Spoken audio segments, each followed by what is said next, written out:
Welcome to Arul cooking channel. இன்றைக்கி நம்ம சேனலில் பார்க்க போகிற ஸ்பெஷல் ரெசிபி பொரியை வச்சு கட்லெட் தான் செஞ்சு காட்ட போகிறேன். இது புரட்டாசி மாதம் நிறைய வீட்டில் சாமி கும்பிடுவாங்க, திருப்பதி போவாங்க.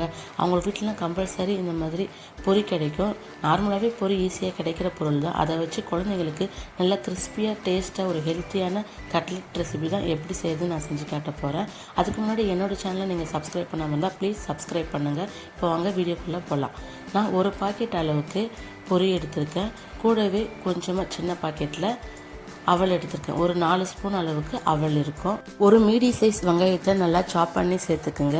கொஞ்சமாக இஞ்சியும் சாப் பண்ணி சேர்த்துக்கணும். 2 பச்சை மிளகாய் அதையும் சாப் பண்ணி சேர்த்துக்கிறேன். கொஞ்சமாக கொத்தமல்லி, கருவேப்பிலை இதையும் நல்லா சாப் பண்ணி சேர்த்துக்குங்க. 1 ஸ்பூன் சீரகம் போட்டுக்குங்க. 1 ஸ்பூன் சில்லி பவுடர். நான் காஷ்மீர் சில்லி பவுடர் போட்டிருக்கேன். கொஞ்சம் டார்க்காக இருக்கணும். நார்மல் சில்லி பவுடரும் போட்டுக்கோங்க. 1/4 ஸ்பூன் கரம் மசாலா, 1/2 ஸ்பூன் மல்லித்தூள். இது கூடவே 4 ஸ்பூன் கடலை மாவு சேர்த்துக்குங்க. 2 ஸ்பூன் அரிசி மாவு சேர்த்துக்குங்க. நல்லா டேஸ்ட் நல்லாயிருக்கும், கிறிஸ்பியாக நல்லா வரும். கட்லெட்டுக்கு தேவையான அளவு உப்பு சேர்த்துக்குங்க. ஒரு பாக்கெட்டுக்கு நான் 1/2 ஸ்பூன் அளவுக்கு உப்பு சேர்த்துருக்கேன். நெக்ஸ்ட்டு ஃபைனலாக கொஞ்சமாக பெருங்காயத்தூள்.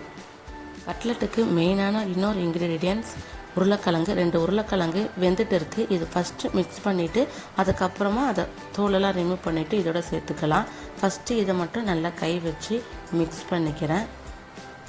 நல்லா ஈவனாக மிக்ஸ் பண்ணிவிட்டு அப்புறமா தண்ணி கொஞ்சம் கொஞ்சமாக தெளித்து நல்லா கை வச்சு மிக்ஸ் பண்ணிக்கோங்க. இப்போ கொஞ்சமாக தண்ணி தெளித்து மிக்ஸ் பண்ணிக்கிறேன். நான் கொஞ்சம் பொரியும் நல்லா ஊறணும். அதனால தான் நான் ஃபஸ்ட்டு உருளைக்கிழங்கு சேர்க்கலை. ஃபஸ்ட்டு இதை மட்டும் நல்லா மிக்ஸ் பண்ணி மூடி போட்டு வச்சுக்கிறேன். அதுக்கப்புறம் உருளைக்கிழங்கு நல்லா ஆறிட்ட அப்புறமா தோலை ரிமூவ் பண்ணிவிட்டு இதோடு சேர்த்து மிக்ஸ் பண்ணிக்கலாம். இப்போ உருளைக்கிழங்கு நல்லா ஆறிடுச்சு, தோலெல்லாம் ரிமூவ் பண்ணியாச்சு. இது நல்லா மசிச்சிக்கணும். இப்போது மசிச்சு வச்ச உருளைக்கிழங்கை நம்ம மிக்ஸ் பண்ணி வச்ச பொரியோடு சேர்த்து நல்லா மிக்ஸ் பண்ணிக்கலாம். இந்த மாதிரி செஞ்சும் போது டேஸ்ட் ரொம்ப சூப்பராக இருக்கும். குழந்தைங்க செய்யும் போதே கேட்டு வாங்கி சாப்பிடுவாங்க. அவ்வளோ டேஸ்ட்டாக இருக்கும். நீங்கள் சொன்னால் தான் தெரியும் இது பொரியில் செஞ்சுருக்கிறதுன்றதே. நல்லா மிக்ஸ் பண்ணியாச்சு. இதை கொஞ்சம் கொஞ்சமாக எடுத்து கட்லெட்டுக்கு ஏற்ற மாதிரி ரவுண்ட் ஷேப்பாக ஆக்கி எடுத்து ஒரு பிளேட்டில் வச்சுக்கலாம்.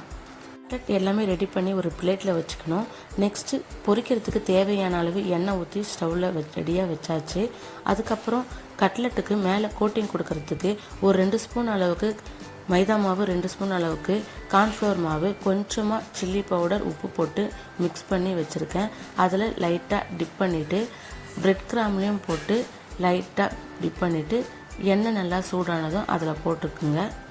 மேலே கோட்டிங்கில் பிரெட் கிராம்லாம் போகிறதால நல்லா கிறிஸ்பியாக டேஸ்ட்டாக இருக்கும். உங்கள்கிட்ட பிரெட் கிராம் இல்லைன்னா நீங்கள் வெறும் கோட்டிங் மட்டும் கொடுத்துங்க. அதாவது மைதா மாவும் கார்ன்ஃப்ளவர் மாவும் கோட்டிங் மட்டும் கொடுத்து கூட செய்யலாம்.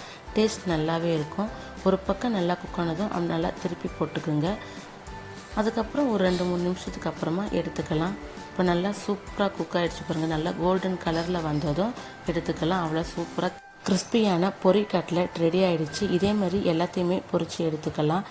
நீங்களும் இதே மாதிரி உங்கள் வீட்டில் குழந்தைங்களுக்கு டக்குன்னு பொரிய வச்சு இந்த மாதிரி டேஸ்ட்டாக சூப்பரான பொரி கட்லெட் செஞ்சு கொடுங்க. ரொம்ப விரும்பி சாப்பிடுவாங்க. டேஸ்ட் ரொம்ப சூப்பராக இருக்கும். அருள் குக்கிங் சேனல் லைக் பண்ணுங்கள், ஷேர் பண்ணுங்கள், சப்ஸ்கிரைப் பண்ணுங்கள். தேங்க்யூ ஃபார் வாட்சிங்.